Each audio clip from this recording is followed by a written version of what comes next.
Hello, Bacho. Let's take even question. The question says, what material should be used as the core of an electromagnet? So option A given as soft iron, option B hard iron, option C rusted iron, option D none of above. So to understand the question, we need to understand about the concept of electromagnets. So basically electromagnets होते क्या हैं? When we take a piece of iron and let's suppose हम ले रहे हैं कि we have a piece of iron and on this iron rod हम क्या कर रहे हैं? We are insulating some wire. इस तरीके से हम इसके ऊपर वाइंडिंग, सॉरी नॉट इंसुलेटिंग, ये हमने इसके ऊपर वायर वाइंड कर दिया और इस वायर में we are releasing some current. ठीक है, तो जब ये करंट इसके अंदर रिलीज होगा तो ये जो रॉड है ये रॉड मैग्नेटाइज हो जाएगी. ठीक है ना.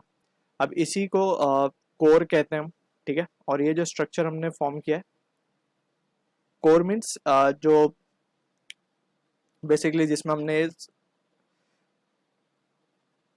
रॉड को रखा है उस सेक्शन को हम कोर कहते हैं.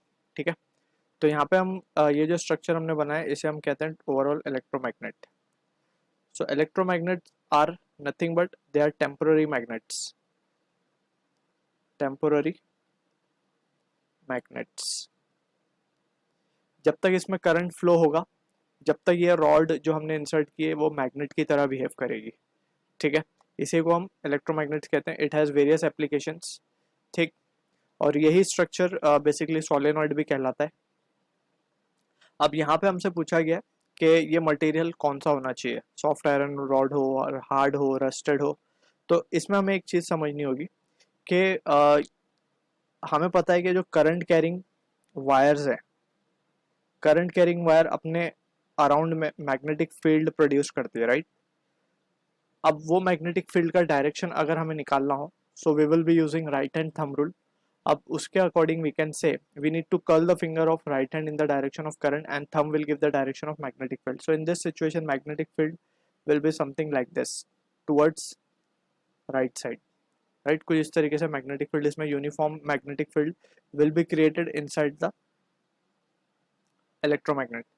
अब यहाँ पे we need to also understand, ये मैग्नेटिक फील्ड क्रिएट हो गई. अब क्योंकि ये जो रॉड है, ये रॉड अब इस मैग्नेटिक फील्ड में रखी हुई है, सो वी कैन से कि this rod will also become magnetised. Rod will also become magnetised. ठीक है, तो अब हमें ऐसी रॉड लेनी है क्योंकि हमें देखो इलेक्ट्रोमैग्नेट जो है वो यूज करना है टेम्पररी मैग्नेट के तौर पे, and electromagnets are strong magnets.